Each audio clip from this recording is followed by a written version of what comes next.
Queridos irmãos, queridas irmãs, agora nós vamos dar sequência no vídeo 452. Então, como nós estávamos dizendo, como você vai se entregar àqueles que conhecimento nenhum possui para te orientar, não só na questão da realidade que você vive atualmente, mas que te liberte, ou melhor, que te ajude a autolibertação secular milenar. De forma que a alma, o espírito, ele encontra essa dificuldade na atual existência, onde o excesso de idolatria desnecessária, sem merecimento, sem fundamento, aqueles que nada contribuíram e nada contribui à evolução do ser, devido à vaidade. Devido à vaidade. Quantos costumes, quantos vícios, quanta contaminação, quanto transtorno idolatrado por falta de conhecimento, principalmente das leis divinas.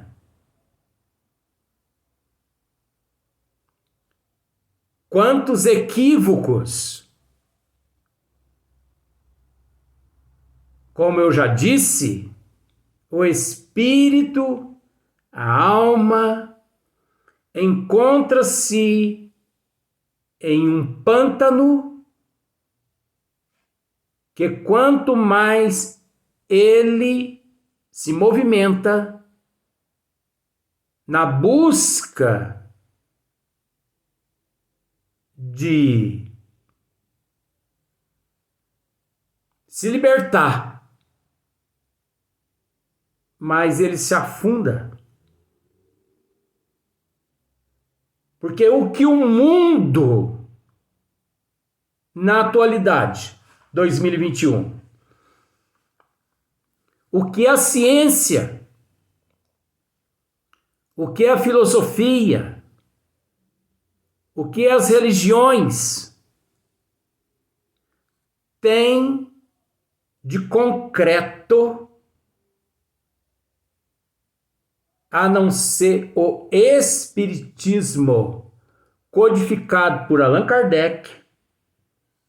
E é bom se dizer, é bom que se diga que espiritismo é ciência e não é religião.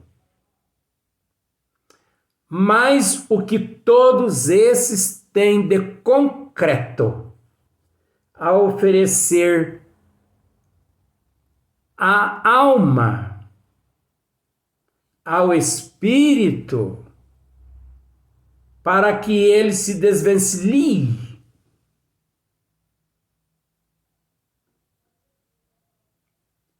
de pretérito,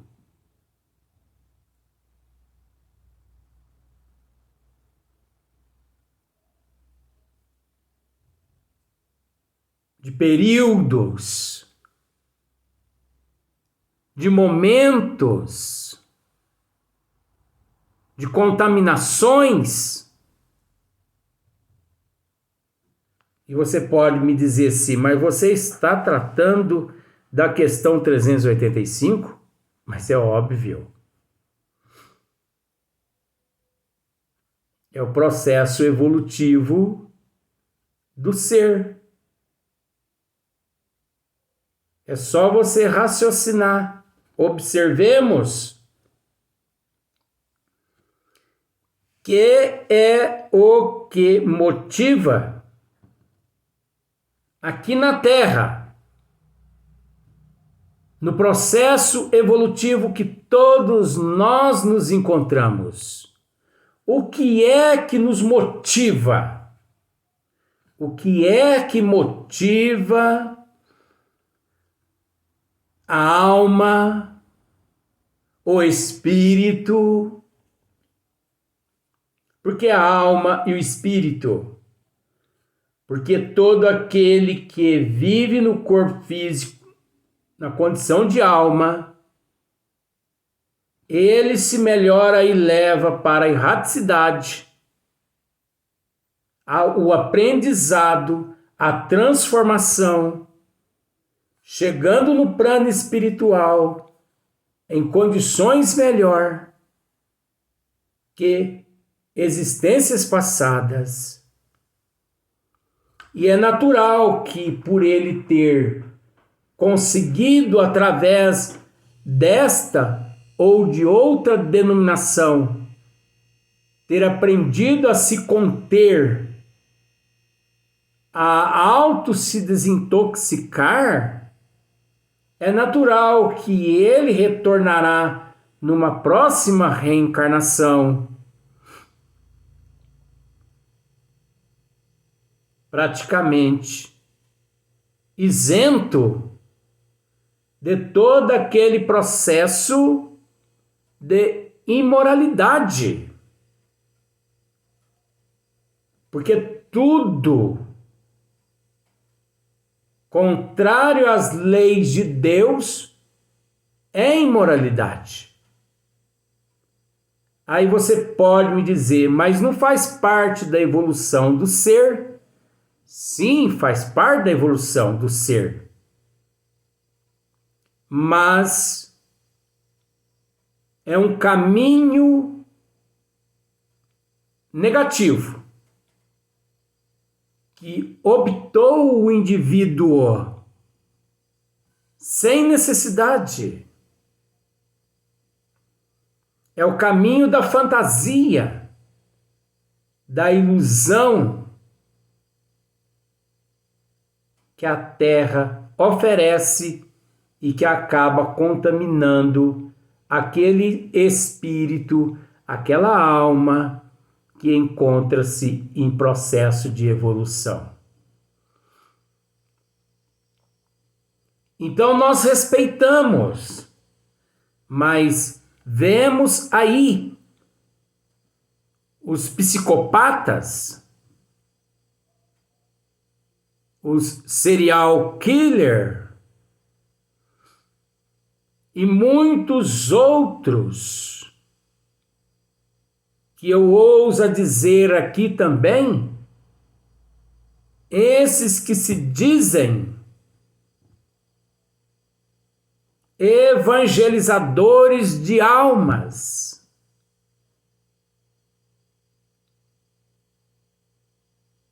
Esses que se dizem pastores e que milhões de adeptos os seguem. Esses também estão todos enquadrados na condição de psicopatas, de serial killer, porque serial killer, psicopata, não são apenas aqueles que mata fisicamente 10, 15, 20 pessoas, não. A pessoa fulano de tal é um psicopata.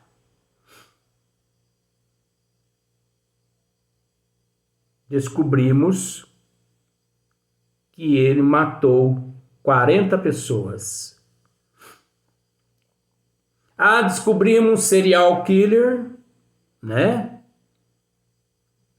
Ele entrou num determinado estabelecimento e matou 30 pessoas.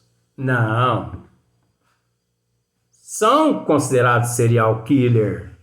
São considerados psicopatas esses que estupram mulheres, que estupram crianças, que matam moças.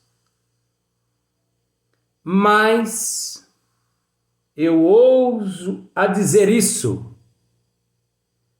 Esses líderes religiosos, esses líderes de religião aqui na Terra, tanto do catolicismo quanto do evangelho, os evangélicos,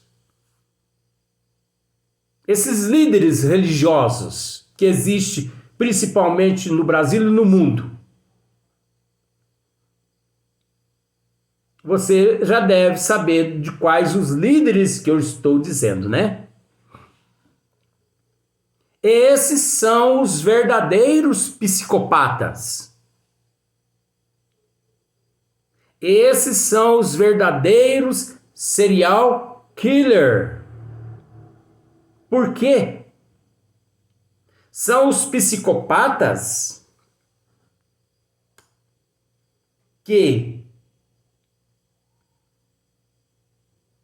através da própria justiça capenga da terra, são autorizados pela justiça da terra a realizar lavagem cerebral em todos aqueles adeptos que em suas congregações comparecem, em seus templos comparecem. E uma vez que ali eles realizam e uma vez ali que eles fazem aquela lavagem cerebral, eles transformam aqueles seres em ventrílogos, dominando eles como eles querem, em todos os sentidos, tanto moralmente quanto intelectualmente, tanto culturalmente, financeiramente, materialmente. Então, são psicopatas ou não são esses líderes religiosos?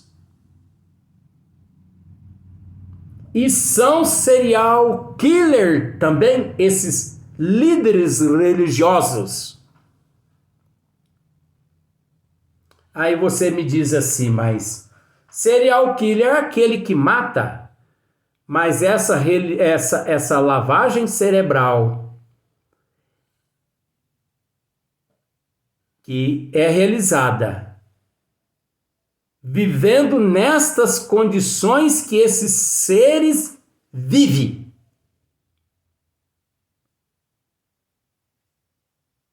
não é o mesmo que admitir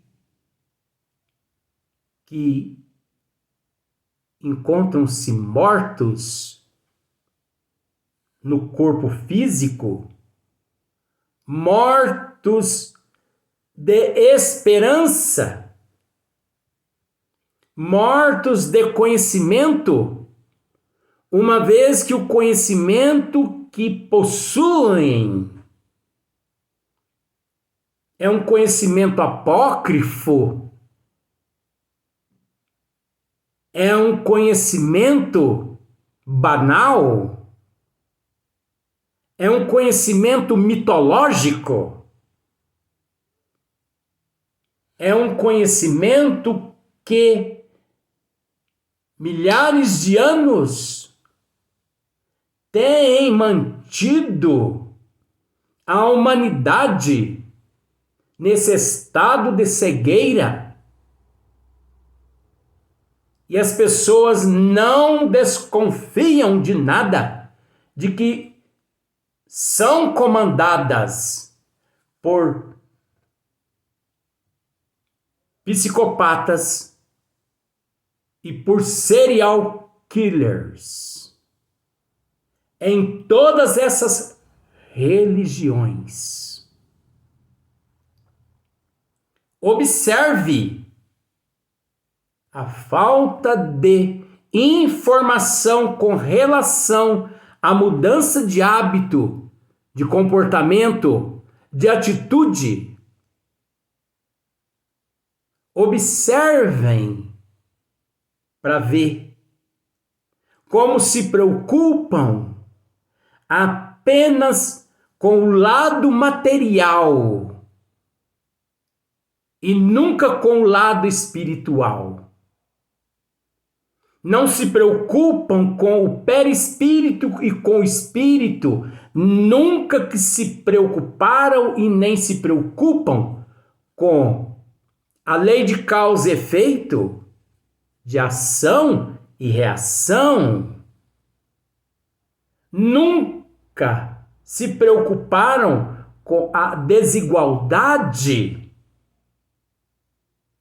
em todos os sentidos, como sendo a desigualdade necessária, uma vez que a desigualdade encontra-se inserida no pretérito do indivíduo, de acordo com a lei de causa e efeito.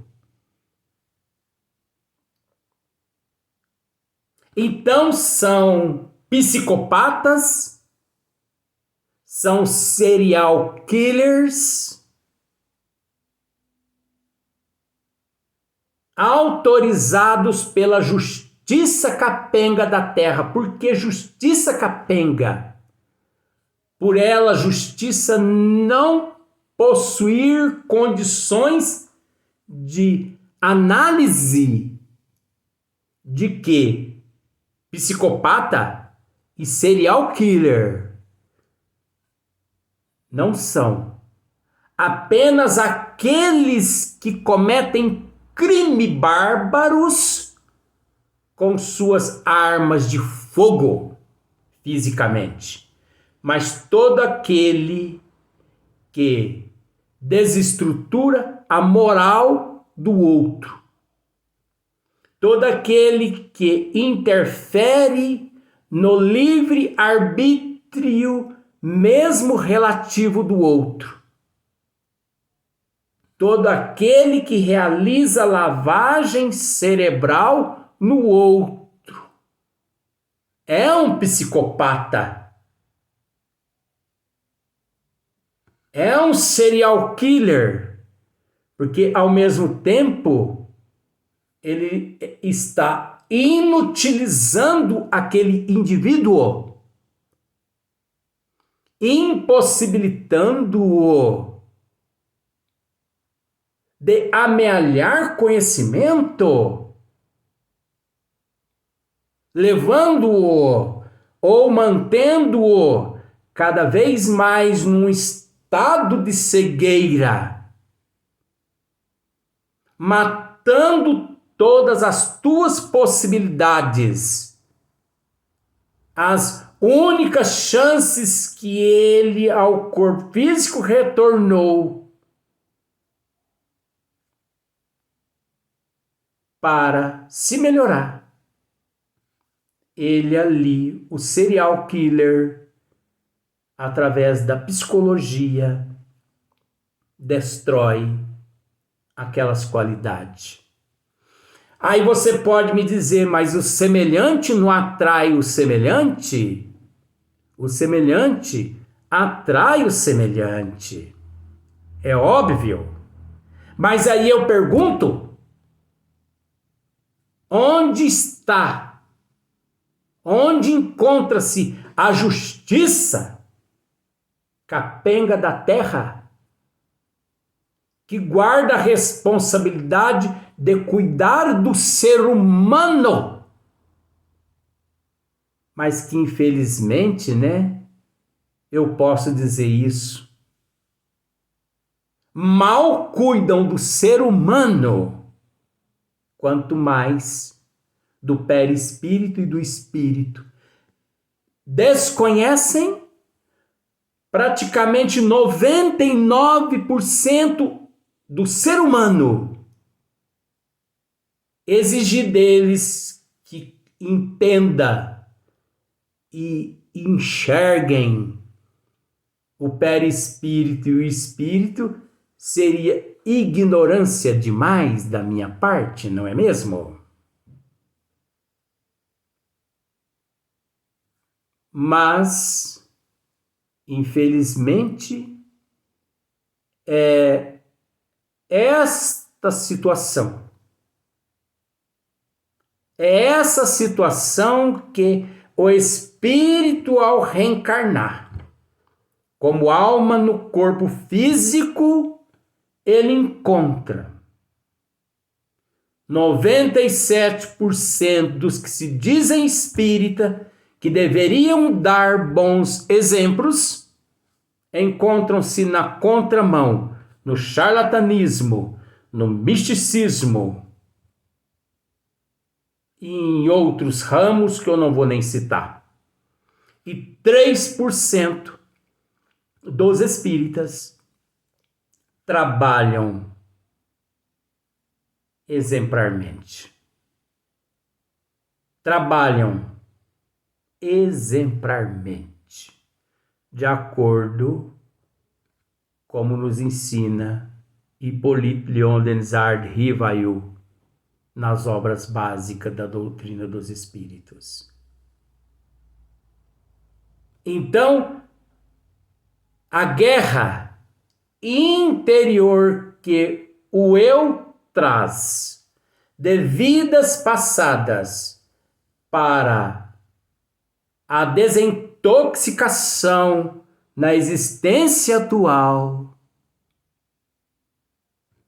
99% acaba quase que retornando ao plano espiritual, muito mais intoxicado por encontrar-se aqui no corpo físico todas estas questões que lhe contamina muito mais. Foi o que eu fiz a pergunta. Onde, ou melhor, a quem a alma recorrer? Nós podemos contar com quem? Se tudo é charlatanismo, se tudo é misticismo, se tudo visa dinheiro, se tudo são dogmas e mais dogmas e mais dogmas, mantidos milenarmente, secularmente. Então, que é o que motiva a alma? Vamos para o próximo vídeo. Olha só para você ver. Nem terminamos a pergunta. E já gerou 2 vídeos. Vamos para o próximo vídeo.